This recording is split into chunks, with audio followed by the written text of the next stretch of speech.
And kind of looking back, I'm like, it's not really a solid plan, but hey, kid, go for it, right? And it was just like the sense and feeling of, man, I actually don't know what I want to do next. I felt like I was at a crossroads where I had to choose one or the other. From that Monday to the Wednesday, all of the comedy gigs just kind of, I'll never forget, there was just like this ignition, this reignition for a passion to just like serve and be in ministry.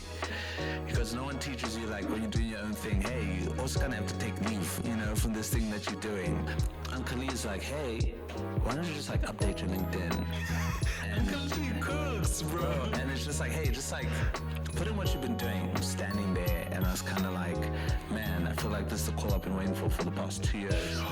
Man, why does my life feel like it's all over the place?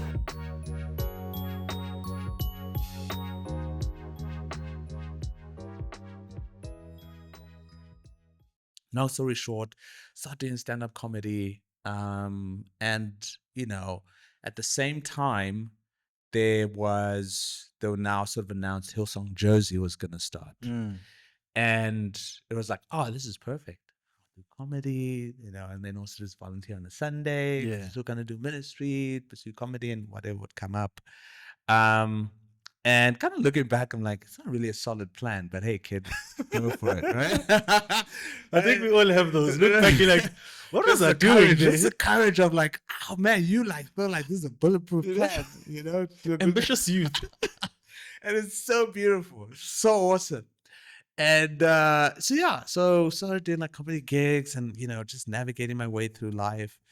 And then now like this comedy thing, you know, started to get opportunities to go to different comedy clubs. Okay. And I'm like, hold on, there's something here. There is something here.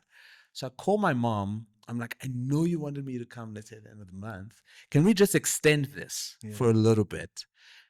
She's like, okay, fine. Give you another month. Sure. Cool. Mom was supportive.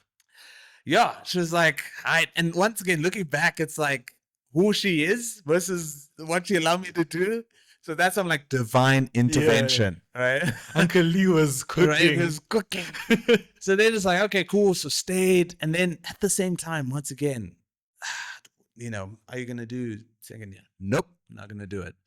So the comedy thing is kind of starting to gain traction, right? Yeah. And then I'll never forget, I don't know what happened.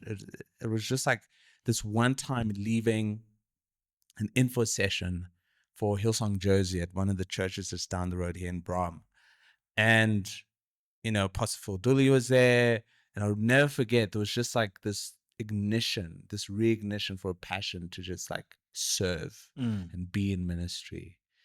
And I'll never forget driving away. And once again, I was like, okay, I think I'll sort of really devote my time to being a full-time volunteer, not yet an intern, but full-time. Yeah.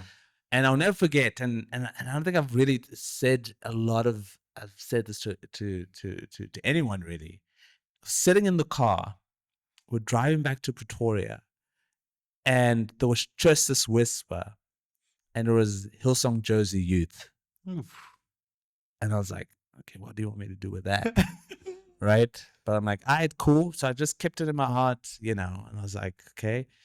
And then was part of the creative team. Yeah. Because that's where I felt, okay, that's the space that I want to play in. I want to be in the creative team. And was in the creative team, and time was going. Now I'm still kind of doing stand-up comedy.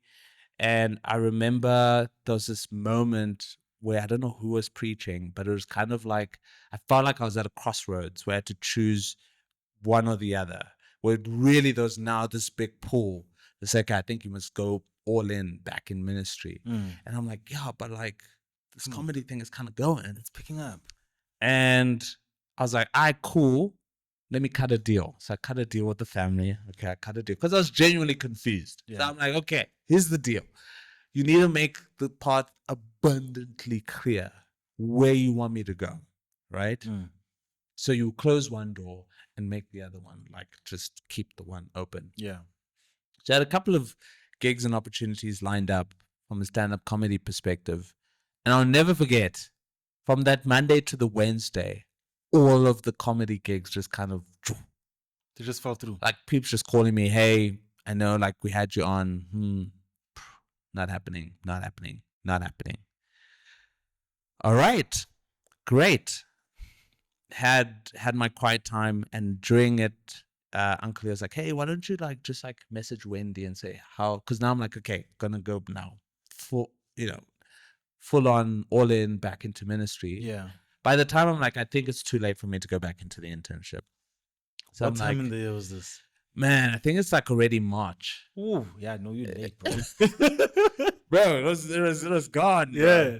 So then I remember Uncle was like, "Hey, why don't you message Wendy and Mm. ask her how can I serve you in the interns of 2015?" It's not 10 years ago. Yeah. In the interns of 2015, and I'm like, "All right, cool." So obviously Wendy is based in Cape Town. We're in Pretoria.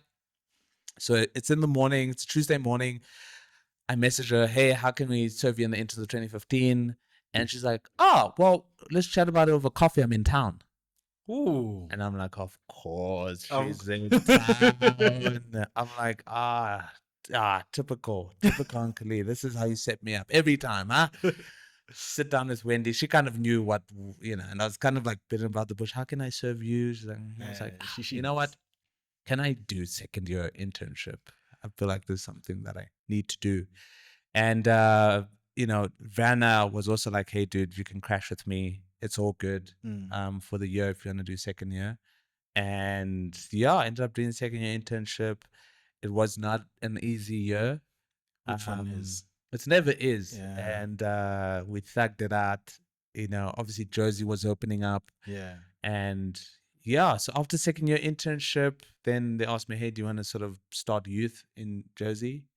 And it's like, all right, cool, but also at the same time, kind of looking after the internship in general at Joburg, because we had interns for the first time in Joburg, so I was doing that at the same time. So was a youth pastor for 2 years. In the second year, Uncle Lee came knocking. He's like, hey, I think you must sort of, I'll never forget, I was looking at YouTube. I was watching YouTube content, and there was just this desire. I felt like, man, I feel like there's a type of content that's missing, right? And Uncle Lee's like, so what are you going to do about it? Ooh. So I'm like, okay, on my off time, I'm going to just start scripting YouTube videos. And that's when I started scripting, kind of got the idea for the weekly show. Mm-hmm. So I'm like, all right, cool. I'm going to start sort of doing this, and then started scripting it. And the more time went by, there's just this deep feeling of like, this feels like a leave what you're doing to step into something new. Yeah, And yeah. I'm like, whoa. Cut the cameras. What do you mean? And was like, okay, cool. Kind of deal with the family again.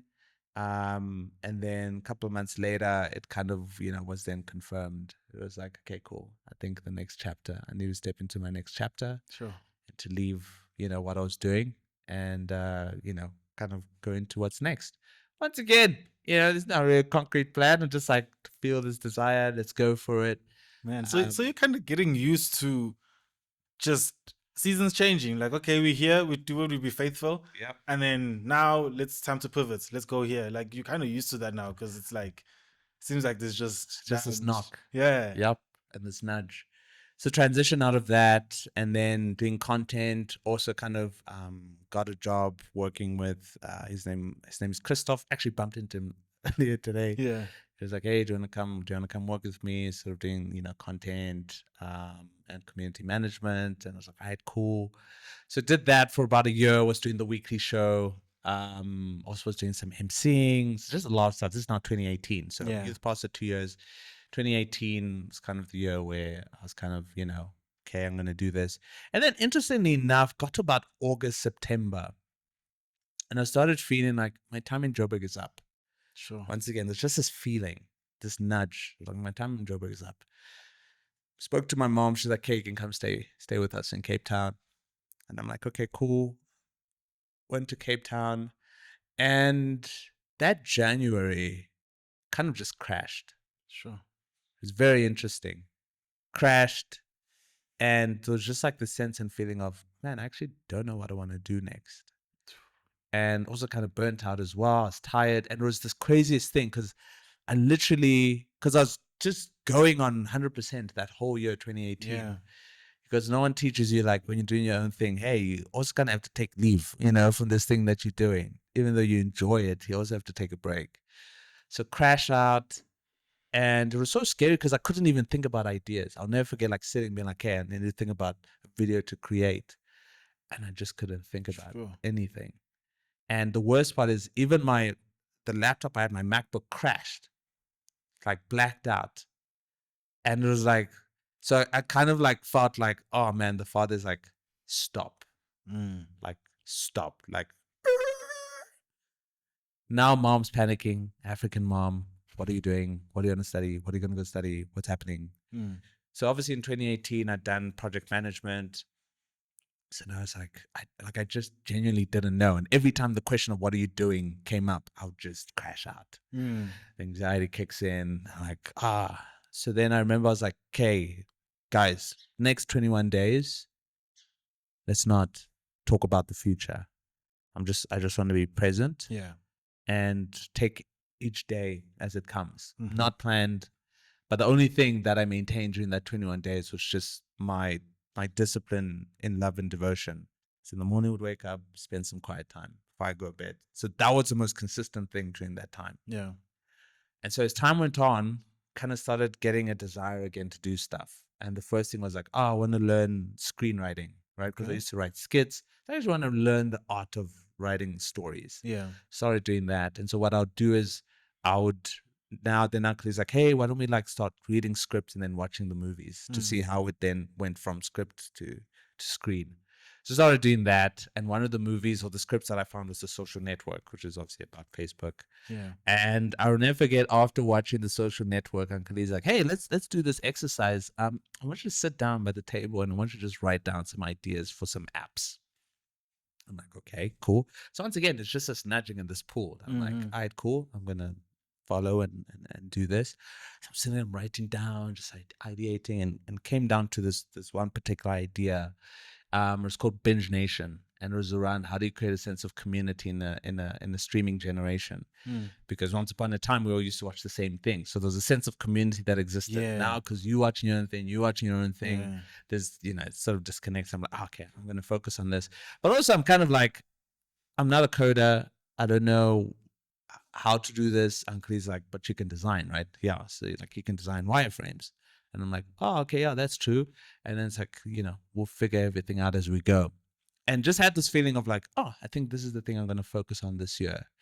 And, kind of start doing that. And I'll never forget sort of later on, did some wireframes and stuff. And then also started learning design thinking. That's why I got introduced to the concept of design thinking.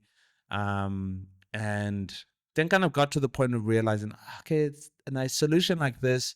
Obviously, like I don't code, so there's a lot of limitations. Plus, also don't think there would be a big demand for something like this. This is at the beginning of 2019. And then looked at the list, and the second thing was something called Get Together. And Get Together was about, okay, how do you make the admin of organizing get-togethers a whole lot simpler? And I was like, okay, let's do that. So started kind of working on it. And family's just like, hey, okay.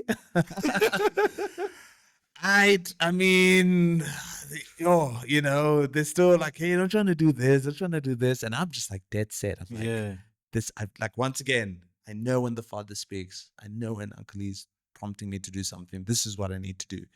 So then it now got to a point where I had to decide on who the target market is going to be for this app. So I hadn't decided yet.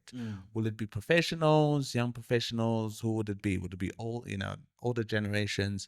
And I'll never forget standing in the library, and Uncle Lee was like, hey, you're a youth pastor. I'm like, yeah. Then make it Gen Z. So I'm like, oh, okay, cool. Makes sense. Okay. Spend a lot of time with these kids. Okay, I think that'll be cool. So then 2019, from that time, just started doing a whole lot of in-depth research into Gen Z. Who are they? Okay. How do they think? How do they buy? How do they consume content? How do you market to them? How do you build products for them? And I'm just sort of going down this rabbit hole. I'm like, okay, cool. We'll do this for this particular thingy. And I'll never forget, there's this one day I'd finished reading a particular report on Gen Z, and I'm like, man, I'm really enjoying this. And I was standing in the library like, man, one day it'd be really cool to actually speak to brands about how to target Gen Z. This is crazy. And I'm like, but I don't know. We're going to get there anyway. Put that idea on the shelf. kept working on Get Together, and then the name of it changed because because it was color conference, so obviously a Yeah. whole lot of people from church in Joburg went to Cape Town, and obviously a lot of people who served in youth when I was youth pastor. So for example, like Nadia's and Bianca. And I'll never forget during youth. There's this one time because obviously we'd have RDG hangouts, right? Yeah. Or discipleship groups, small groups. And there was a phase like I wanted to like call it like squad hangs, right? Yeah. And but the leaders are like, that's weird. I know. And then I'll never forget like walking through color, and then Nadia was sitting with some of the other, the youth leaders, and she screams out, she's like, "Squad hang!" And I'm like, "Ah!" And I'll never forget, like I got home, and then Uncle Lee is like, "There you have it. It's like drop the H and make it Squadang." And then like that's what then the name of the app Yeah. would be with Squadang. I'm like, that's dope. So anyway, I'm working on this thing, and then got into a tech incubator in Cape Town, and really focus on that. Like would do once again, spending time with university students, doing a lot more. Once everything just Gen Z focused, and from then, really from everything else that I did, the end target user was Gen Z. Yeah. So even then, 2020 comes around. So I started doing like, because ultimately there's like Squadang is like your concierge, your digital concierge. Mhm. So what I ended up started doing is like, if you wanted to have an event, you tell me where, and then I would sort of create like this form, which had like the menu, like if people needed transport, like all these different questions. Because the hypothesis is like, if you give everybody as much information up front, they come to a decision faster. Yeah. So be it we're going to this restaurant, and then you can see the menu, so you can see how much you're probably going to spend. So you can kind of gauge to be like, nope. Or okay, cool, I'll probably just get a drink. Yeah. Or if it's sort of like, do you need transport? So helping you to organize, transports and stuff like that. So people like have like, get-togethers, birthday parties, whatever, all of that. Come 2020, we moved from Cape Town back to Joburg, and then Lockdown. COVID. So now it's like no one's getting together in person.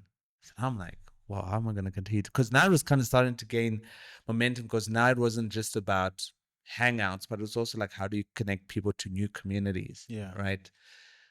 No one's getting together. Hmm. So what are we going to do? And then it was like, okay, so paused a little bit, put the idea on the shelf, and just kind of sat there. And then Uncle Lee's like, "Hey, do you remember Binge Nation?" Ooh. And I'm like, "Oh, yeah. It's like, well, it's pretty much just Squadang, because now you're getting people together online.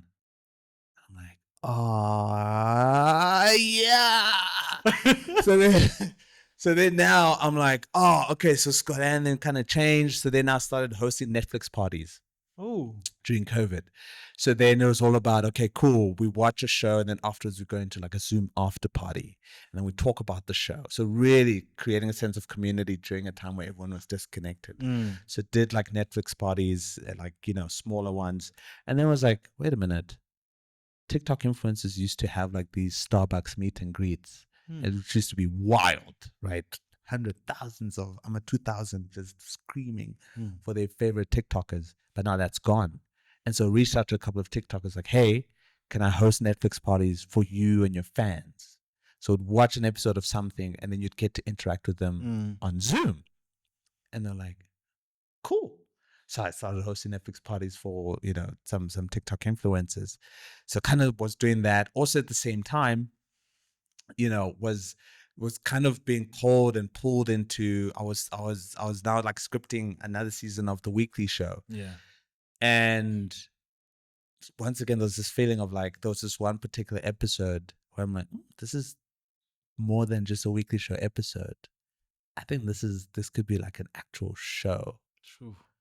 And so I'm like, but I don't know too much about screenwriting. But once again, because I'm just so used to following the nudge, we'll figure it out as we go. So during 2020, man, I was just like learning screenwriting, writing like pilot episodes. And it was not just that, it was now also like kids' cartoons, and just like, man, going crazy. And once again, the target audience is Gen Z. okay, if you're going to write a show, like, really dived into content, understanding what type of content do Gen Zs engage with, what do they watch. So even like also at the same time, which was so crazy, 2019, Uncle is like, hey, there's this new platform. I think you must like hop onto it. And it was TikTok. Sure. And it was like, okay, cool. Cool. Hop onto it. And I think like, cause it was in its early days, there was literally like a moment, like one of my videos like went viral and like went from like 0 followers to like 15,000, Sure. like over a weekend. And obviously later on kind of grew to about 30,000 and stuff. And it's like, okay, cool. So once again, learning TikTok, creating all of this content and just been like deep in that. But once again, the common denominator was always Gen Z. With everything, the focus and the common denominator was always Gen Z, always Gen Z. 2020 comes, going into 2021, still scripting, creating content, da da da da. Fast forward August 2021, I get this LinkedIn DM. And before that, before August and June, Uncle Lee is like, hey, why don't you just like update your LinkedIn? And Uncle Lee cooks, bro. and it's just like, hey, just like put in what you've been doing. Party Karate, which is like the scripting stuff. And just like put in what it's about, who it's for, Gen Z, okay, Squadang, what's Squadang all about? Just like put that down. Just put it down. I'm like, all right, cool. Just write it. August, get a call and a LinkedIn DM. And I'm like, I never get LinkedIn DMs. It's always like sponsored LinkedIn DMs. That's the LinkedIn guys wanting you to go to premium. Like, okay. And then this guy's like, hi, my name is Pilani. I'm a recruiter. I'm recruiting for a multinational client. Are you in the job market? And I'm like, yeah, I guess. Because I'm like, this guy's probably going to ask me to do freaking content, like corporate content. Yeah. And it's like, no, I'm a creative guy. I'm more creative than like corporate content. But I'm like, but something is just like, just take the call. Take the call. And he's like, yeah, my name is Pilani. I'm calling on behalf of Samsung. And they put in together this thing called a Gen Z Lab. And it's just all about getting people together to help the brand connect and understand the Gen Z consumer. And I'll never forget like standing there, and I was kind of like, man, I feel like this is the call I've been waiting for the past 2 years. So he's like, would you be keen to apply? And I'm like, 100%. Went through the application process, and on the 13th of September 2021, started my role at Samsung. Yeah. Yeah. Nah, like he cooked, man. Like I'm thinking, like he cooked. Yeah. Because I'm like, back then you already planted this Gen Z thing, Yeah. and it just kept building, Yeah. up to this point. But now I'm like, it's crazy because I'd like to think like in the time you probably don't have this picture. You're not seeing exactly what Uncle Lee's cooking. Yeah. What are the setbacks like? Because bro, this is years. This has been years. Yeah. And you're working on the app, then you put it on the shelf, then you're doing this, then you come to the internship, now you're a youth pastor, then after 2 years, it's like, nah, we're done. Like, yeah. I can only imagine how that can be so frustrating when you feel like, I thought this is the part, I thought this is what we're going to build, but now you're telling me, no, we're done here, now we're going here. Yeah. How did that affect you, the setbacks or the pivots of changing certain direction, and on the other end you're looking at, okay, I'm not getting any younger. Yeah. My mom's also looking and saying, Hey, what are you doing? What are you doing? You know, Yeah. the pressures of society of like, okay, maybe you're also seeing your peers. Yeah. And you're like, okay, they moving, there's momentum. Yeah. I'm finding myself, it's almost like I'm always going in circles. Like, Yeah. did that affect you? How was that, man? Yeah, I mean, I think so. Two things, and I'll mention two things. So there really was a moment it really affected me the most. This is back still in 2019. Yeah. Just when Uncle Lee was like, "Okay, let's go into this app thing." And I'll never forget. I was like standing in the living room, and I was just like, "Man, why does my life feel like it's all over the place?" Do this, do that, literally like what you're saying. I'm here, I'm there, jumping around, whereas you look around you and it just feels like everyone else's life is just so linear, straightforward, they know where they're going. I'll never forget Uncle Lee's like, I hear you, But promise me one thing, that as you journey through the rest of your life, whatever your hands find to do or what you choose to do, you do it to the best of your ability. Sure. Okay? No matter how many times it changes, just promise me, whatever your hands find to do, you do it to the best of your ability. And trust the Grand Master's plan.